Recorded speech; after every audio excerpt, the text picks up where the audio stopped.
वहै तेजस्विनावधीतमस्तु मा विद्विषावहै। ओम शांति शांति शांति। सबको सादर नमस्ते जी। किसी को भजन गाना हो तो, नहीं तो मेले नमस्ते। हाँ लीजिए आप नरेश लीजिए, आप लीजिए। नमस्ते मुनि जी। हाँ नरेश आप लीजिए अहमदाबाद। हाँ हाँ। कुछ करता है अच्छा ही करता है, मानव तू परिवर्तन से काहे को डरता है। ईश्वर जो कुछ करता है अच्छा ही करता है, मानव तो परिवर्तन से काहे को डरता है। जब से दुनिया बनी है तब से रोज बदलती है, जो शय आज यहाँ है कल वो आगे चलती है। जब से दुनिया बनी है तब से रोज बदलती है, जो शय आज यहाँ है कल वो आगे चलती है। देख के अदला बदली तू आहे क्यों भरता है, मानव तू परिवर्तन से काहे को डरता है। दुख सुख आते जाते रहते सबके जीवन में, पतझड़ और बहारें दोनों जैसे गुलशन में। दुख सुख दोनों आते जाते सबके जीवन में, पतझड़ और बहारें दोनों गुलशन में। चढ़ता है तूफान कभी और कभी उतरता है, मानव तू परिवर्तन से काहे डरता है। कितनी लंबी रात है फिर भी दिन तो आएगा, मानव तू परिवर्तन से काहे को डरता है। ईश्वर जो कुछ करता है अच्छा ही करता है, मानव तू परिवर्तन से काहे को डरता है। धन्यवाद टाइम देने के लिए। बहुत बढ़िया। एक और भजन ले सकते हैं? हम ले लें मुनि जी? नमस्ते सभी को। हाँ आपको लेना है? ले लें, आप कहिए जैसी आपकी आज्ञा हो।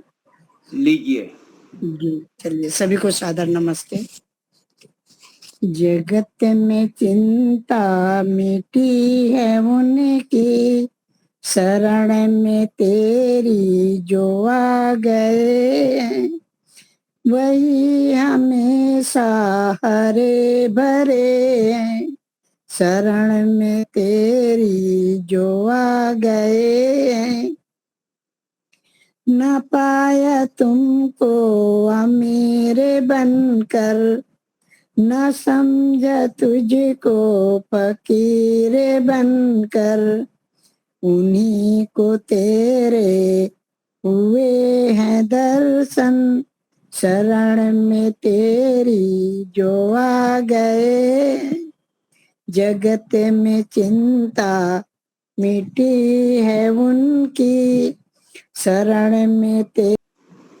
हाँ हमारे वक्ता भी आ चुके हैं, तो आचार्य शैलेंद्र जी को निवेदन करता हूँ प्रारंभ करें संस्कार विधि पर आपका वक्तव्य।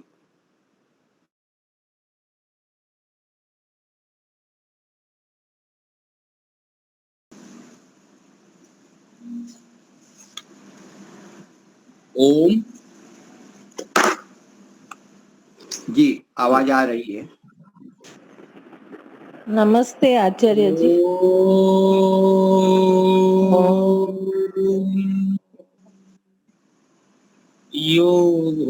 भूतं च भव्यं च सर्वं यश्चाभीष्टते स्वर्यश्च केवलं तस्मै ज्येष्ठाय ब्रह्मणे नमः। तस्मै ज्येष्ठाय ब्रह्मणे नमः।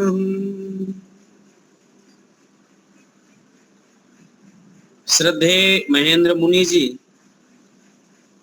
और पूजनीय वंदनीय मातृशक्ति बहन दीपालिका जी, शंकर भाई जी, रश्मि बहन, नरेश भाई, राधा बहन जी, माता संतोष माता जी, आप सभी की उपस्थिति है, अच्छा है। प्रत्येक सप्ताह की भांति इस सप्ताह भी हम सब लोग संस्कार विधि के क्रम पंक्ति से स्वाध्याय कर रहे हैं। जय।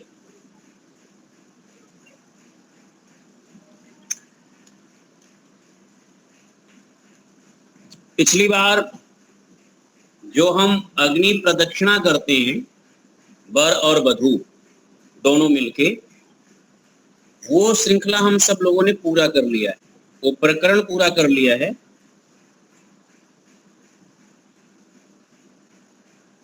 जो आहुति देने के 3 मंत्र हैं, वो 2 मंत्र आते हैं, जो 2 मंत्र बोलने के बाद वो 2 मंत्र बोलते हुए प्रदक्षिणा करते हैं।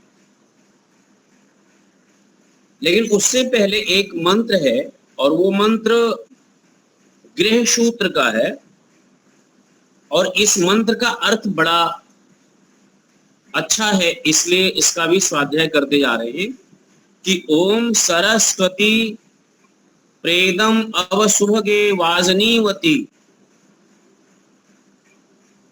यान्त्वा विश्वस्य भूतस्य प्रजायाम अस्य ग्रतः अग्रतः यस्यां भूतं संभवत् यस्यां विश्वमिदं जगत् ताम अद्य गाथां गास्यामि या स्त्रीणाम उत्तमम यशः। ये पद है मंत्र के। अब हम विचार करेंगे और विचार से पूर्व एक मन में धारणा बनाएं कि व्यक्ति जैसा विचार करता है, व्यक्ति पर वैसा प्रभाव पड़ता है। व्यक्ति पर जैसा प्रभाव पड़ता है वैसा उसकी आसपास की अपनी एक संरचना बनती है। उसी प्रकार से एक वातावरण उसको मिलता जाता है। संकीर्तनम गुणवर्धनम, संकीर्तनम गुणवर्धनम, एक शब्द आप सब लोगों ने सुना होगा, संकीर्तन। व्यक्ति जैसा संकीर्तन करता है वैसा उसके गुण की बढ़ोतरी होती है। गुण का बढ़ना का अभिप्राय यह है, गुण, कर्म, स्वभाव सब उसका बढ़ता चला जाता है।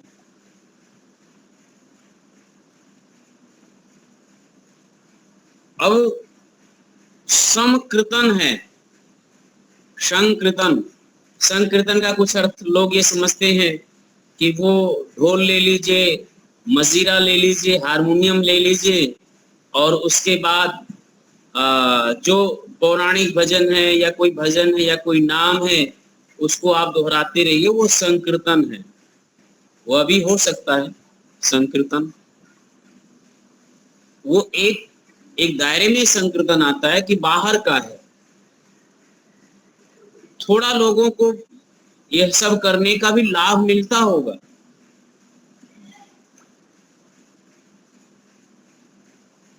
जगह जगह लोग बैठ करके इस प्रकार से मंडली बना करके लोग अपना अपना भजन संकीर्तन करते, और थोड़ा संसार के झंझट से संसार के पचड़ों से बाहर आकर के और उस प्रकार की एक्टिविटी करके अपने को थोड़ा शांति उनको मिल जाती होगी। मैं नहीं कहता हूं, होता भी होगा, कुछ अच्छे विचार के लोग मिल करके आदान प्रदान कर लेते हो। लेकिन यहां पर संकीर्तन का अभिप्राय है महाप्रभु से संकीर्तन करना।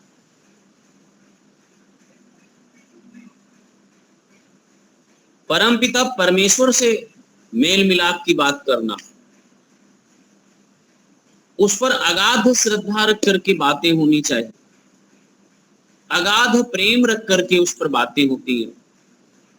और मंत्रों में दिए गए जो गंभीर विचार हैं, रहस्यात्मक शब्दावलियां हैं, गूढ़ तत्व है, उसके साथ, उस विचारों के साथ, उस गूढ़ तत्वों के साथ हम बैठ करके अपने चित्त को, अपने मन को, अपनी बुद्धि को सार्थक करें। यह है संकीर्तन। ईश्वर प्राप्ति के लिए की गई क्रिया, मन को उत्साहित बनाए रखने के लिए की गई क्रिया, मन में यानी चित्त में प्रेम का प्रादुर्भाव हो और यह शुद्ध सात्विक ईश्वर के प्रति प्रादुर्भाव हो, ये है संकीर्तन। और जब ऐसा होता है तो उस व्यक्ति का प्रभाव बढ़ता है, प्रभाव पड़ता है, और प्रभाव पड़ता है वो क्षणिक नहीं होता, दीर्घ काल के लिए होता है। तो जो जीवन में हमारे पास में संकीर्तन से विचार बनते और विचार से जो हमारा जीवन प्रभावित होता है, ये मंत्र की पंक्तियां तो उसको संबोधित करती हैं। लेकिन यहाँ आज क्या है कि एक वधू और एक वर एक दूसरे के साथ हो रहे हैं और गृहस्थ जीवन में एक दूसरे पर विशेष प्रभाव डालेंगे। ऐसा नहीं होता कि साहब कि गृहस्थ में पति और पत्नी दोनों रहे और एक दूसरे से प्रभावित ना हो। स्वाभाविक है होना। यदि उचित आचरण है, उत्तम आचरण है, सत्य आचरण है, पवित्रता है, तो उसका विशेष प्रभाव पड़ करके वर को लाभ होगा। और वर का उत्तम आचरण है तो इसका उत्तम आचरण का लाभ कन्या को मिलेगा। लेकिन यहीं पर दोनों के आचरण में प्रश्न चिन्ह लगा है, तो इसी प्रकार से वो गृहस्थ प्रभावित होगा। तो यहां ये मंत्र बोलते हुए बड़े सावधानी पूर्वक दोनों और बड़ी विनम्र भाव से प्रार्थना कर रहे हैं। और क्या है कि रक्षा देखिए, ओम सरस्वती, जो ज्ञान का प्रदाता, ज्ञान का अधिष्ठाता, ज्ञान का प्रस्फुरण करने वाला जो सरस्वती स्वरूपा परमात्मा है, सरस्वती स्वरूपा जो परमात्मा है, उसको संबोधन रहा है कि प्रेदम अव, आप मेरे सौभाग्य का, मेरे प्रेम का अवमान्य होता है, रक्षा कीजिए। सुभगे वाजनीवती, सुभगे वाजनीवती, जो मेरा सौभाग्य है, जो मेरा ऐश्वर्य है, जो मेरा बल है, मेरा सामर्थ्य है, मेरा पुरुषार्थ है, वह सब हे परमात्मा आप अपनी कृपा दृष्टि से मेरी रक्षा कीजिए और वाजनीवती इसको बढ़ाइए। अब ये प्रार्थना का भाव है और दोनों एक लक्ष्य पर, एक गोल पर टिके हैं, अपने गृहस्थ के मंगल कामना के लिए। आज जिस परंपरा में, जिस संस्कृति में इतने उदात्त विचार आ रहे हों और अनादिकाल से आ रहे हों, क्या बात है कि आज हमारे गृहस्थ की स्थिति दयनीय होती चली जा रही है। ऐसा दयनीय होना क्या बात है? दयनीय क्यों हो रही है परंपरा में? ये विचारणीय विषय है कि जिसके पास मंत्रों के इतने गूढ़ रहस्य थे, तत्व थे, तो वो यही है कि जो ब्राह्मण समाज था उसने इसको प्रकट नहीं किया।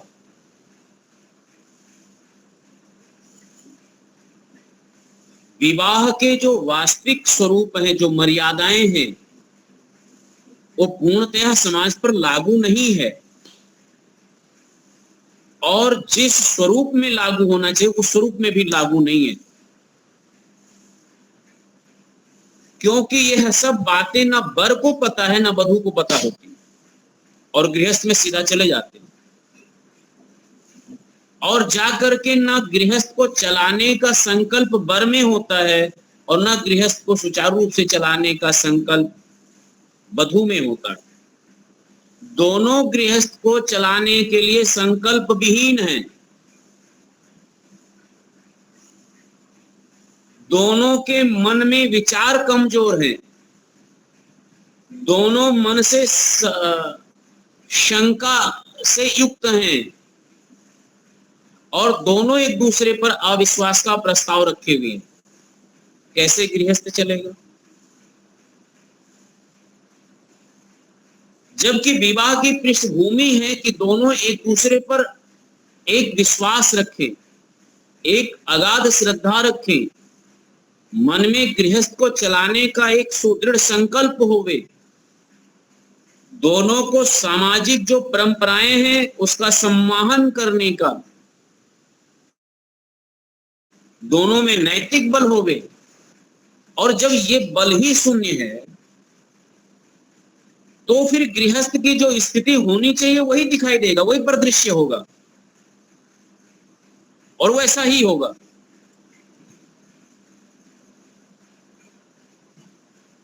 तो मंत्र में प्रार्थना हम अपने गृहस्थ की मर्यादाओं की रक्षा के लिए दोनों वर और वधू कर रहे हैं। गृहस्थ की जो मर्यादा है, और वो मर्यादा सीखनी पड़ेगी। आजकल के बच्चों के बीच में आप बोलेंगे कि ये गृहस्थ की मर्यादा है, वो आपको ही दबा देंगे, आपके ही विचार को वो पतित कर देंगे, आपका ही मजाक और माखौल उड़ा देंगे कि अरे भाई ये गृहस्थ का कौन सा मर्यादा है जिसमें मैं अपना ना जीवन जी सकूं। वर बोलेगा मेरा कोई जीवन नहीं है, ये कौन सी मर्यादा है, मैं ऐसी मर्यादा को नहीं मानता, छोड़ देगा। क्यों नहीं मानता? क्योंकि मर्यादा को वो जानता नहीं है। मर्यादाएं समाज की अब थोपी जा रही हैं और उल्टी मर्यादाएं थोपी जाती हैं। जब विवाह हो रहा था तो यही समाज, वो मर्यादा सबसे पहले समाज ने तोड़ा। वही परिवार मिलकर के जो विवाह की मर्यादा थी वो तोड़ा। बाद में पर और वधू पर उत्तर आता है, तो वो तो जानते ही नहीं इस स्थिति को, इसके लाभ को, इसकी प्रशंसा को, इसके महत्व को। दूसरी पंक्ति देखिए कि यान्त्वा विश्वस्य भूतस्य प्रजायाम अस्य अग्रतः। देखो, प्रजायाम और अस्य प्रजायाम अग्रतः, प्रजाओं का जो कोई अग्रणी है वो तो परमात्मा है, और परमात्मा ही नेतृत्व करने वाला जो बल है। महान भाव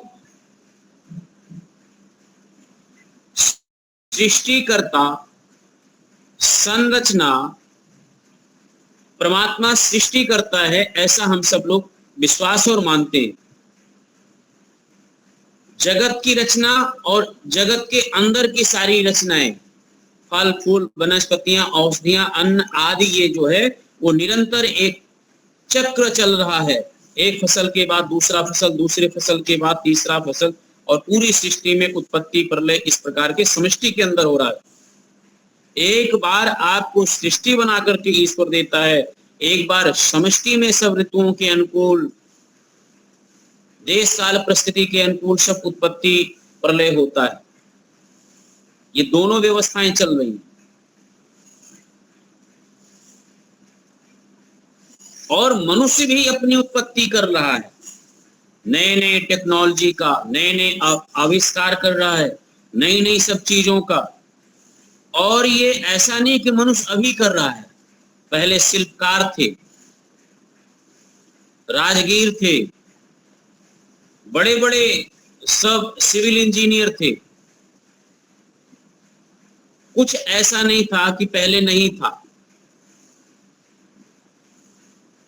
टेक्नोलॉजी का स्वरूप अलग हो सकता है, लेकिन रहने के लिए आवास की व्यवस्था पूर्व में भी लोगों ने किया था, अब भी किया है। प्रकाश में रहने के लिए पूर्व में भी व्यवस्था किए थे, आज भी किया है। एक दूसरे से संवाद को स्थापित करने के लिए पहले भी व्यवस्था किया गया था, और एक दूसरे से संवाद को स्थापित करने के लिए आज भी व्यवस्था है। समाज में जीने के ढंग का नीति नियम पहले भी था, आज भी लोगों ने किया है। पहले भी कोई ना कोई विधान और संविधान था, आज भी कोई ना कोई है।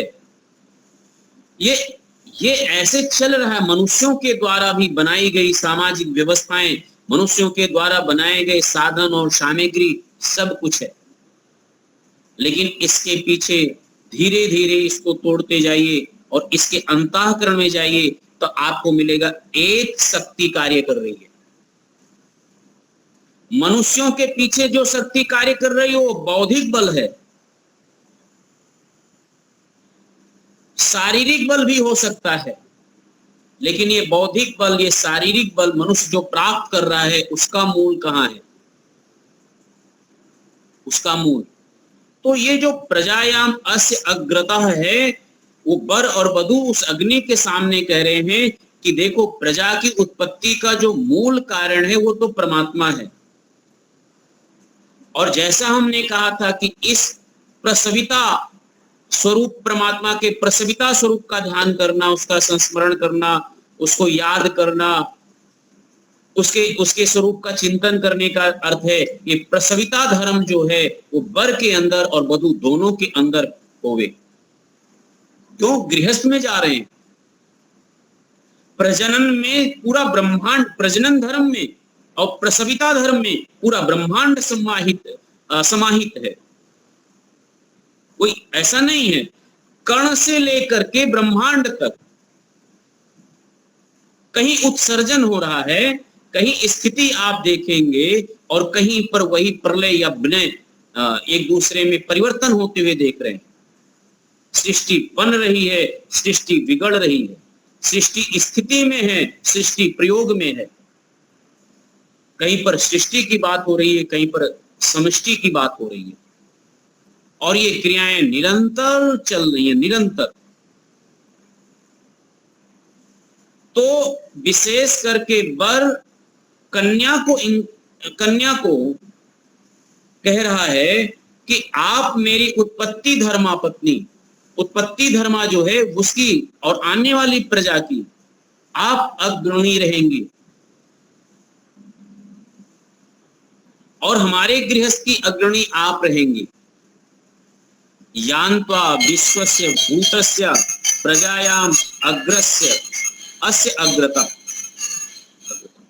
फिर क्या? यस्य भूतम संभवत यस्याम विश्वमिदम इदम जगत। जो बात हमने कहा कि इदम विश्वम इदम जगत, ये पूरा विश्व संपूर्णतया जो भी कुछ जगत में आपको दिखाई दे रहा है, संभवत ठीक प्रकार से उत्पत्ति हो रही है, सृष्टि में और समष्टि में ठीक प्रकार से उत्पत्ति है। परमात्मा की बनाई हुई वस्तुओं में कोई न्यूनता नहीं और कोई अधिकता नहीं है। हमारे दृष्टि से वो न्यूनता और अधिकता होती रहती है, मनुष्य के अपनी दृष्टि से। हम गाय के दूध में हो सकता है कि वो संतुष्ट ना होते हो, भैंस के दूध में संतुष्ट होते हैं, लेकिन गाय का दूध भी अपने आप में पूर्ण है और भैंस का दूध भी अपने आप में पूर्ण है। हर एक फल जितने भी है वो अपने आप में पूर्ण है। हर एक फल फूल औषधि है, लेकिन मनुष्य असंतुष्ट है।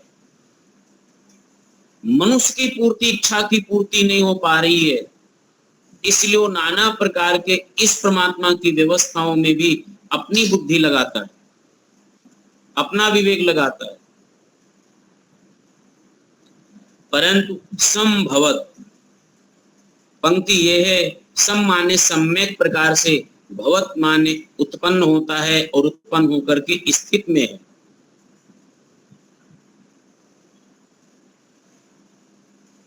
ताम अद्य, उसको अद्य ही गाथाम गास्यामी, परमात्मा के इस विशाल यश और कीर्ति का गाथा मैं गा रहा हूं, गाऊंगा, संकीर्तन कर रहा हूं, संकीर्तन करूंगा।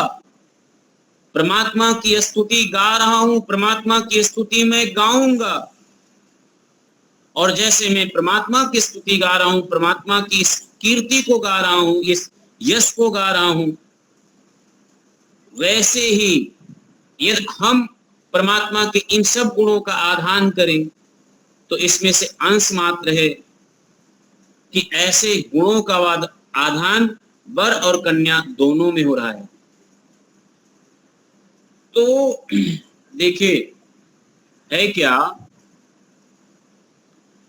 जो जितने उत्तम लोगों से जुड़ा होता है, ध्यान दीजिएगा मेरी बात को, अपने मन को जितने उत्तम लोगों से आप जोड़ के रखेंगे उतने उत्तम विचार आपके रहते हैं, और जितने अधम लोगों से अपने मन को जोड़ करके रखेंगे उतने अधम विचार आपके होंगे।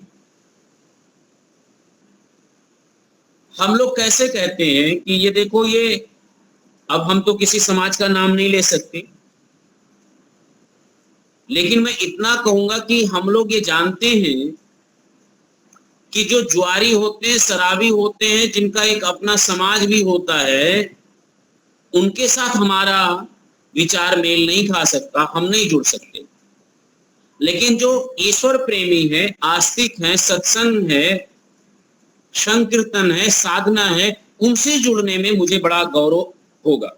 जो वेद के स्वाध्याय करते हैं, जिनके विचार उत्तम है, उनसे जुड़ने में मुझे प्रसन्नता और हर्ष महसूस होता है। जुड़ेंगे उनसे तो सर्वोत्तम विचार, सर्वोत्तम कौन है? इंसान उत्तम हो सकता है, सर्वोत्तम नहीं हो सकता। इंसान अच्छा हो सकता है, सर्वोत्कृष्ट नहीं हो सकता। सर्वोत्कृष्ट, सर्वोत्तम, ये जो है परम जो है वो परमात्मा है। हम उससे जुड़ेंगे तो जरा बताइए, हमारी बुद्धि, हमारा मन, हमारा अंतःकरण का निर्माण कैसा होगा? जब उत्तम मनुष्य से जुड़ने से, उत्तम लोगों से जुड़ने से ऐसा विचार, ऐसा उत्तम बनता है, तो उस ईश्वर से अपने आप को जोड़ेंगे, उसके विचारों से जोड़ेंगे, मोक्ष शास्त्रों को पढ़ेंगे, मंत्रों का विचार करेंगे, तब फिर हमारा विचार, हमारी बुद्धि, हमारी चेतना कैसी होगी? हमारी चेतना कितनी शुद्ध होगी?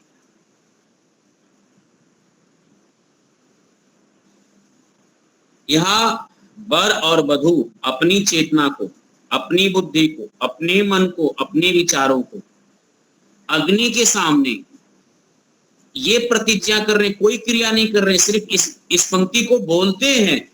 पंडित जी बुलवा देते, हम भी बुलवा देते हैं ना। पंडित जी से कोई कहता है कि इसका थोड़ा जो गंभीर अर्थ है, गूढ़ अर्थ है, जो इनके जीवन में कभी काम आएंगे वर और वधू के, थोड़ा इसका भी बताइए। और यदि विवाह की उस वेदी पर संस्कार कराते हुए समय नहीं है, तो बाद में इन संस्कार में जो मंत्र विनियोग ऋषि ने किया है, किसी सुयोग्य आचार्यों से इसका विश्लेषण होना चाहिए, ताकि गृहस्थी जो है ना वो विशेष सुखदायी हो। वैसे विशेष सुखदायी का क्या मतलब है? कि सुखद हो। चाहे तो गृहस्थ को स्वर्ग बनाइए और चाहे गृहस्थ को नरक बनाइए। पति और पत्नी के आपस में विचार ना मिले पति और पत्नी के आपस में संकल्प ना मिले, हालांकि जो भगवान का भक्त होता है वो हर जगह अपना सकारात्मक दृष्टिकोण अपना ही लेता है, फिर भी ना मिले तो गृहस्थ में जाना वो शोभा नहीं देता, गृहस्थ का उद्देश्य नहीं पूरा होता। अच्छा, दोनों परिस्थिति में एक बात और बता दूं, या तो मंत्र है कि दोनों के विचार अच्छे हो और दोनों ईश्वर प्राप्ति का लक्ष्य हो और दोनों गृहस्थ की मर्यादाओं का पालन करते हुए ईश्वर की प्राप्ति की ओर जाएं, ये उत्तम बात है। लेकिन उसमें से कोई एक नहीं जा रहा और एक जा रहा है तब, अच्छा कोई एक साथ दे रहा है एक साथ नहीं दे रहा है, तब की बात क्या होगी? तो मैं ऐसे क्या बताऊं, एक पौराणिक संत के राम किंकर उपाध्याय अयोध्या के, उनकी एक छोटी सी मैं उदाहरण देना चाहता हूं। तो राम किंकर उपाध्याय जी कथा करते थे और ये बिड़ला परिवार में करते थे। आप लोगों ने नाम सुना होगा बिड़ला परिवार में। तो बड़े बड़े परिवार में करते थे और वो ऐसे थे जो सुखराम दास जी हैं इस लेवल के संत माने जाते थे, जो गीता संजीवनी आदि लिखे गीता प्रेस से, उच्च कोटि के पौराणिक संतों में से उनका भी एक नाम था। उनकी भी आप देखेंगे तो कथा प्रवचन मिलता है, रामायण पे रामचरितमानस पे राम पे वो बोलते थे। उनकी पत्नी बड़ी कर्कश थी, जो अंश सुनाना चाहता हूं मैं बताऊंगा, और वो हमेशा उनसे लड़ाई झगड़ा कर्कश की रहती थी। तो कुछ विद्यार्थी, कुछ उनके श्रोता, कुछ शिष्य उनके पास जाते थे और ये सब देख करके बड़े दुखी होते थे। और लोग तो यहां तक बताते थे कभी कभी घर में झाड़ू भी पड़ जाता था।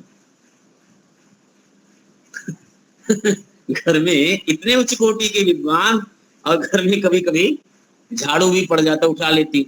और लोग पूछते कि ये क्या भागवत, ये क्या रामचरितमानस की कथा करेगा, इसको क्या आता जाता है, इसको तो घर में झाड़ू भी लगाना नहीं आता।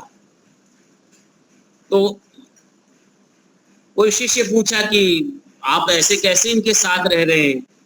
तो उन्होंने कहा रे रे रे रे रे राम राम राम, ऐसा मत करो, क्योंकि इन्होंने ही तो मुझे ईश्वर में लगा दिया है। यदि ये ना होती तो संसार में राग में लगा रहता मैं। तो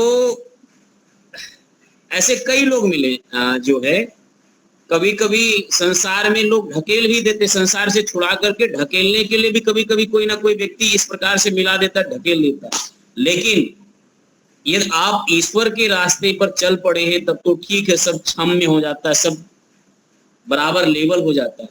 लेकिन ना ईश्वर के रास्ते पर गया और फिर भी गृहस्थ का जीवन गया था वहां जीने के लिए, वहां भी नहीं जी पाया, तो जन्म लेना भी निरर्थक हो जाता है, जन्म लेना।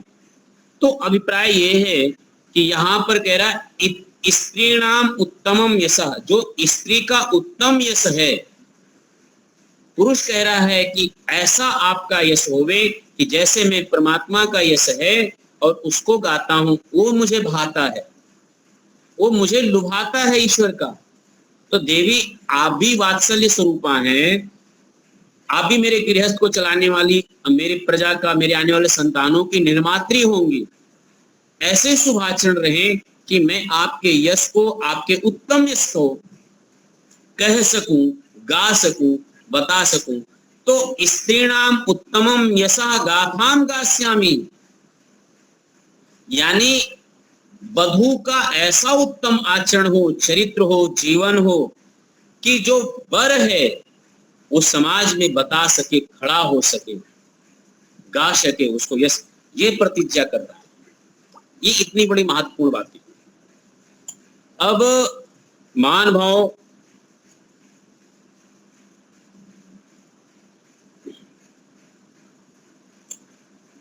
यह एक गृह सूत्र का भाव है। इसके बाद दो मंत्र और बोलते, और वो दो मंत्र बोलते हुए उसी अग्नि की परिक्रमा करता है। तो यहां तक एक विचार कर लें कि देखिए, 3 आहुति दिया, 3 आहुति दे के रोक दिया है। अग्नि पर खड़े होकर के ये उत्तम मंत्र जो विचार गूढ़ रहस्य लिए हुए है, जिसमें गृहस्थ का मूल मतलब विचार से संबंधित जो प्राण है वो यहाँ छिपा हुआ है, जो उद्देश्य है वो छिपा हुआ है, जो महत्व है वो छिपा हुआ है, जो प्रयोजन है गृहस्थ में जाने के लिए वो भी छिपा हुआ है, इसी में अंतर्भूत है। इसके बाद ही अब वो 2 मंत्र लेकर के और प्रदक्षिणा, यज्ञ कुंड के प्रदक्षिणा करते हैं, 2 मंत्र बोलते हैं। तुभ्यम अग्रे,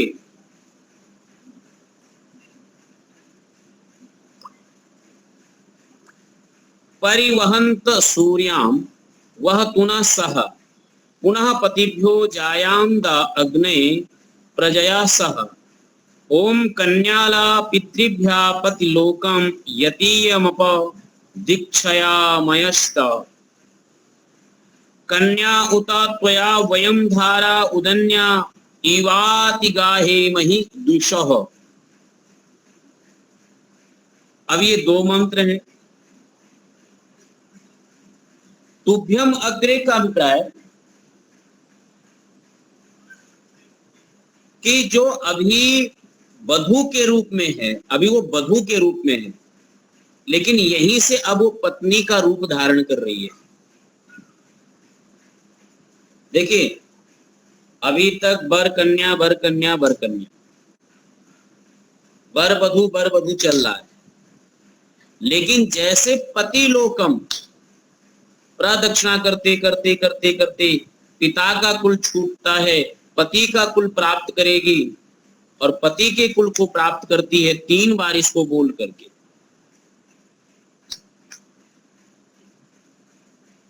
तो मैं इस कन्या को पत्नी रूप में ग्रहण किया हूं। इस कन्या का, इस वधू को वर बोलता है, मैं पति रूप में ग्रहण कर रही हूं। ठीक, सूर्याम वह पुनः स,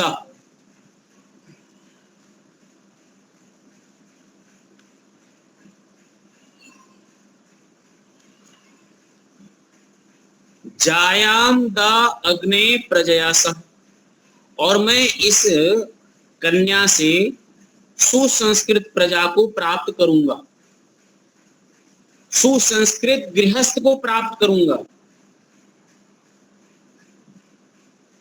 और मैं अपना जो चतुष्टय पुरुषार्थ है उसको प्राप्त करूंगा। अब गृहस्थ में जाने के लिए 3 बातें महत्वपूर्ण है। गृहस्थ में जाने के लिए चतुष्टय पुरुषार्थ प्रथम, तीसरा है सुसंस्कृत प्रजा, दूसरा सुसंस्कृत प्रजा, और तीसरा है वो ईश्वर प्राप्ति का स्थान। बहुत बड़ी जिम्मेदारी है,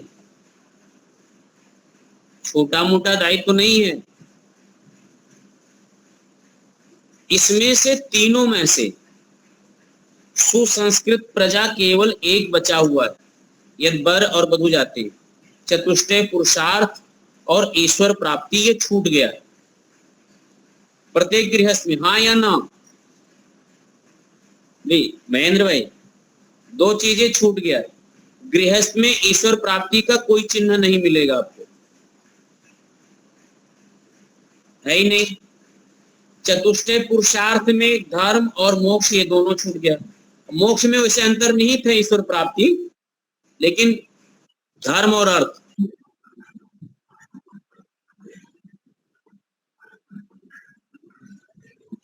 ये क्या है कि चतुष्टय पुरुषार्थ तो हम कर लेते हैं, लेकिन जो मोक्ष है उसमें अंतर्निहित है, लेकिन किसी चीज पर विशेष बल लगाया जाता है।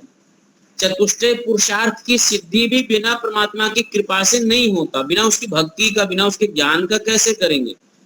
अरुचि हो जाती है। अन्योन्याश्रय रहता है, अन्योन्याश्रय है कि एक दूसरे पर आश्रित है।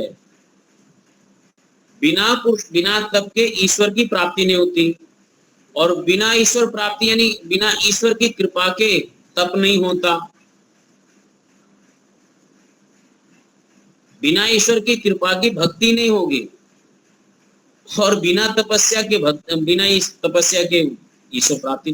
तो कभी कभी कोई चीज ऐसा होता है कि दोनों एक दूसरे के आश्रित होते हैं, अन्योन्य आश्रय होता है।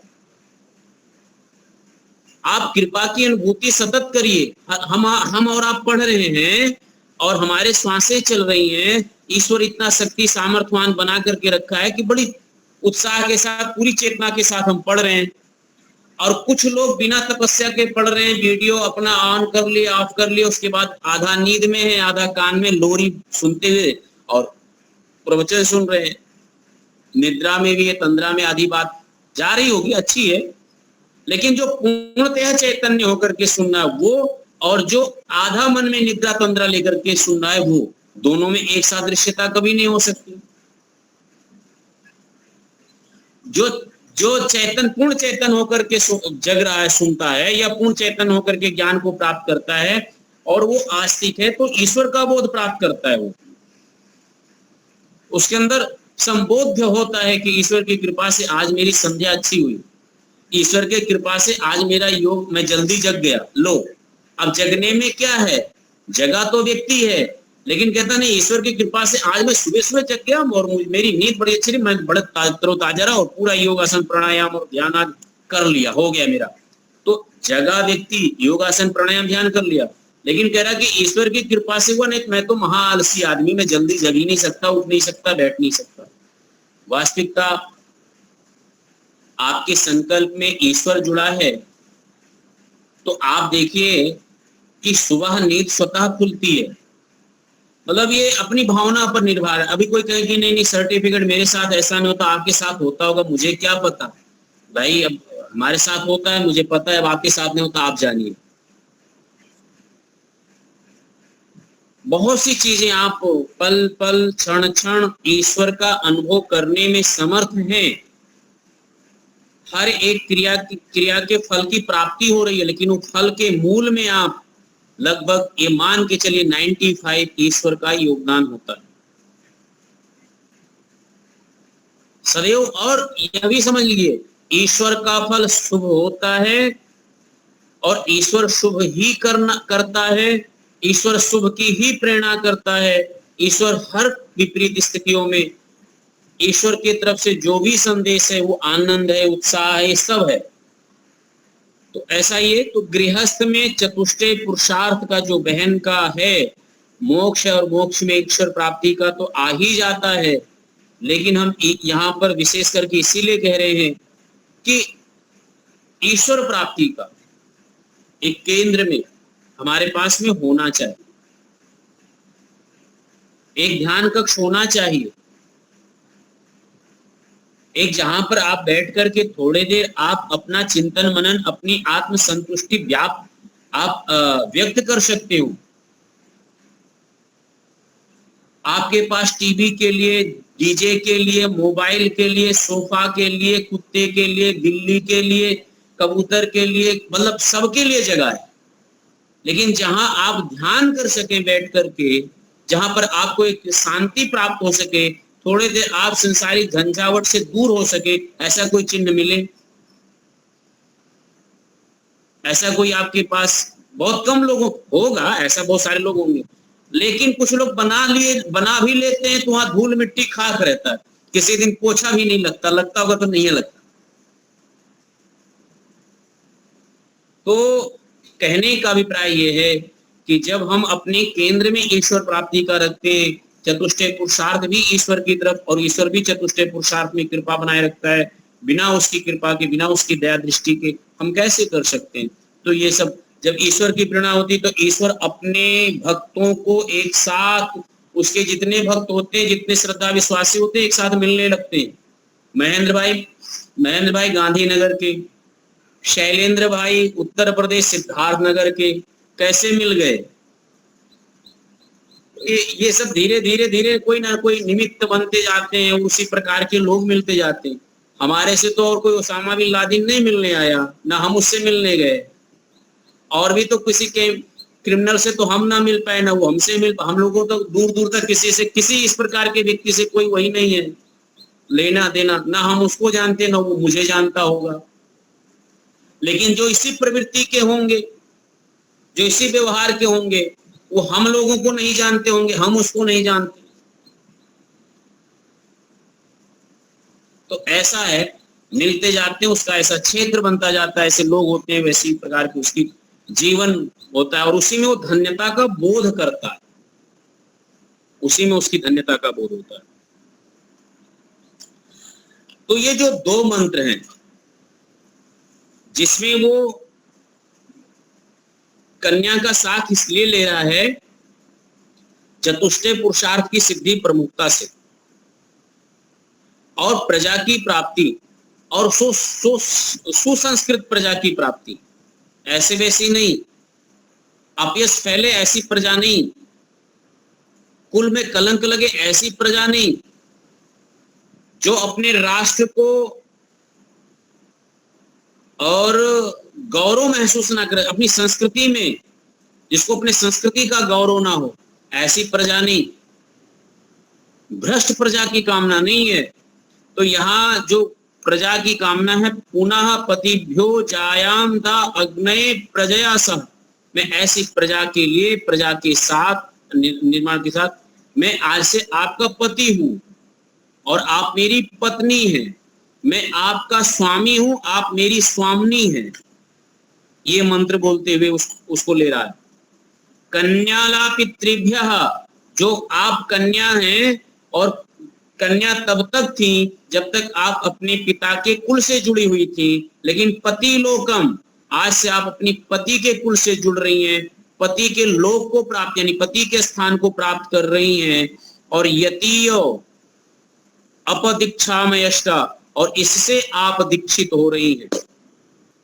पति के जो पति का गोत्र है, पति का जो कुल है, पति को प्राप्त होकर के दीक्षित, यानी उससे संतुष्ट हो रही है, उसको प्राप्त हो रही है, दीक्षित हो रही, समर्थवान हो रही है। तो पति के कुल को प्राप्त करके, पति के गोत्र को प्राप्त करके, अब वो जो है दक्षित हो गई है, समर्थित हो गई है, समर्थवान बन गई है।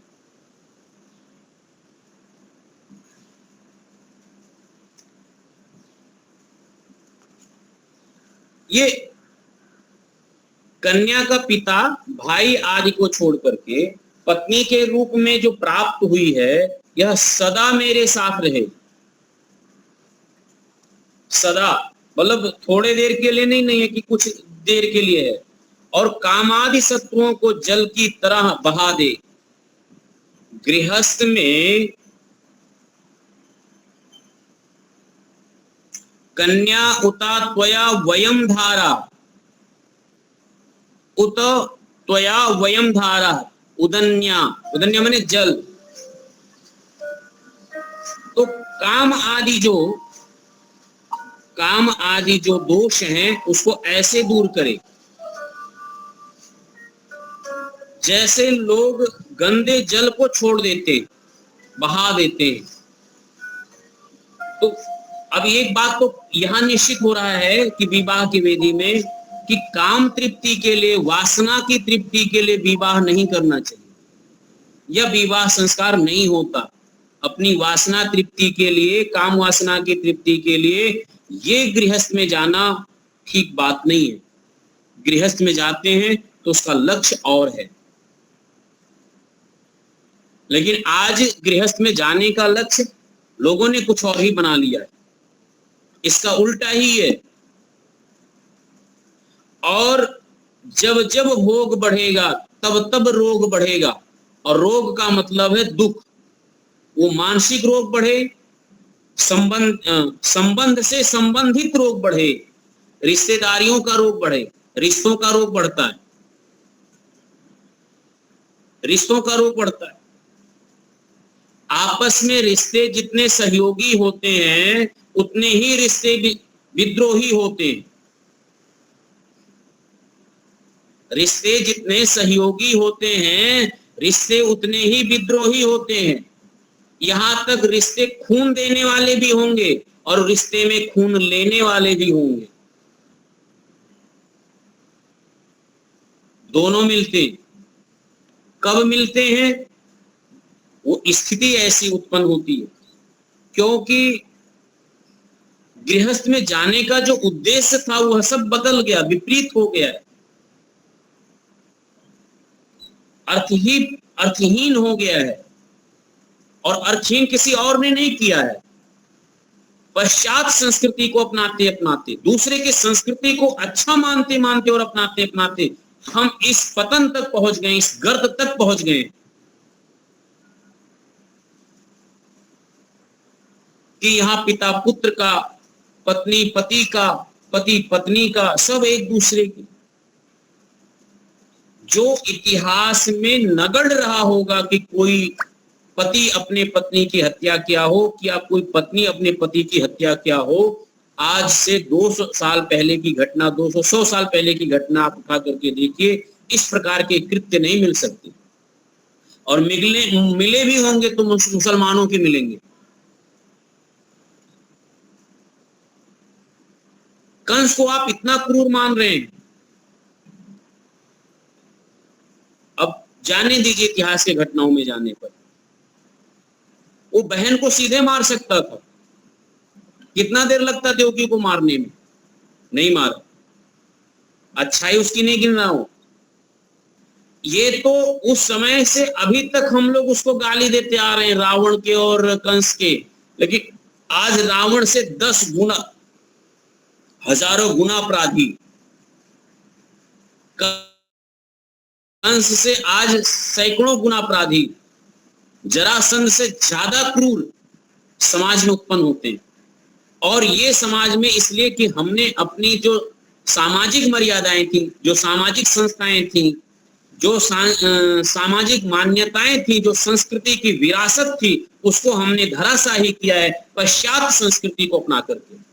पश्चात संस्कृति को बढ़ावा आज भी दे रहे हैं, इसलिए कि वो व्यापक दिमाग वाले हैं। संस्कृति की बात कर दीजिए, धर्म की बात कर दीजिए, कर्तव्य की बात कर दीजिए, मर्यादा की बात कर दीजिए, तो आप एक संकीर्ण मानसिकता वाले एक प्रकार से आप घोषित कर दिए जाते हैं। और इसी देश में हो रहा है, यह सबसे शर्मनाक बात। इसी देश में बिना विवाह के साथ में रहने के लिए बहुत सारे लोग पक्ष में कि विवाह नहीं हो, संस्कार नहीं हो, लेकिन एक दूसरे के साथ खड़े होने में कोई दिक्कत नहीं। तो महान भाव नैतिकता में बल है, विचारों में बल है, विचारों में सुख है, विचारों की संबद्धता ही संबंध है। यदि हमारे विचार आपस में ना मिले तो संबंध 2 कौड़ी की है। विचार मिलते हैं तो संबंध कौड़ी का नहीं, करोड़ों का हो जाता है। हम आपस में एक विचार वाले, एक परिवार वाले होते हैं, एक संस्कृति वाले, एक परिवार वाले होते हैं, एक मर्यादा का पालन करने वाले एक परिवार वाले होते हैं। और परिवार वही है कि हम अपना जीवन दूसरे पर वार दें, दूसरा वाला मेरे पर कुछ आता है वो वार दे। यदि वार देने का मतलब यह है कि एक परिवार दूसरे परिवार के लिए, उसकी सुख शांति के लिए, उसके सहयोग के लिए खड़ा है, तो वो मान्यता उसकी, वो परिवार कहलाता है। और विचारों में भिन्नता है, मतभेद है, कटुता है, छोटी छोटी बातों को लेकर के शत्रुता है, और एक दूसरे से इतनी शत्रुता है कि ये बैर भाव दिमाग में रह करके व्यक्ति ठीक से सो भी नहीं पाता है। और कहने के लिए दोनों भाई हैं, लेकिन दोनों भाई ने इतना आपस में तनातनी कर लिया है, जायदाद के नाम पर, संबंधों के नाम पर, अपने अहंकार के नाम पर, जहां कोई भी बात नहीं है, दोनों भाई का सब बराबर बढ़ गया है, लेकिन दोनों युगों लेकर के पल रहे हैं और दोनों एक दूसरे से इतना ईर्ष्या और द्वेष, जलन की भावना, वो नींद का टेबलेट खा के सो रहा, वो नींद का टेबलेट, दोनों में प्रेम का एक लेस मात्र नहीं रहता। ये संबंध कहते हैं। जहां भाई राम और भरत का, जहां राम और लक्ष्मण का, ऐसा इतिहास हम सदियों से पढ़ते आ रहे हैं। आज भाइयों की ऐसी कटुता देखिए कि इतिहास में ना मिले, इतिहास में भी नहीं मिलता। तो समय हो रहा है, हो चुका है, और मेरी पंक्ति भी पूरी हो गई है। तो आज यहीं पर 3 मंत्र आज हुए हैं, 3, और एक है जब ये प्रक्रिया 3 बार चलता है इसी भाव से, फिर चौथा मंत्र एक ही बार बोला जाता है, भगाए स्वाहा। जो शेष जितना भी होता है वो आहुति अग्नि में दे दी जाती है, और यहीं से प्रजापति स्वाहा करके केस का विमोचन करता है। और केस विमोचन का भी एक अपना बड़ा अच्छा भाव है और सतपदी होता है। ये 2 प्रमुख हो जाएंगे और 3 प्रक्रिया है, यहीं पर हमारा विवाह संस्कार भी संपन्न होगा। आप सब लोगों ने सुना, आप सबका बहुत बहुत साधुवाद, बहुत बहुत धन्यवाद। आपका भी धन्यवाद। बहुत बहुत धन्यवाद आपका। आचार्य जी आपका बहुत बहुत धन्यवाद। जी, सबका आप सबका आभार। जी जी आचार्य जी बहुत बहुत धन्यवाद, सादर नमस्ते आपको। जी बहुत नमस्ते। अच्छी जानकारी देते हैं। तो अभी शांति पाठ करते हैं। कोई शंकर प्रसाद जी नहीं है लगते, तो थे तो पहले। हाँ लेकिन हाँ वो दूसरे। ओम द्यौ शांतिरंतरिक्षं शांति पृथ्वी शांति शांतिरौषधयः शांति वनस्पतयः शांति ब्रह्म शांति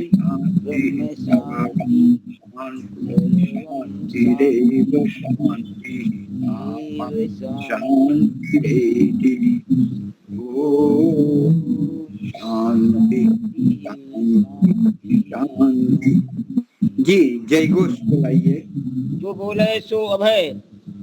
सत्य सनातन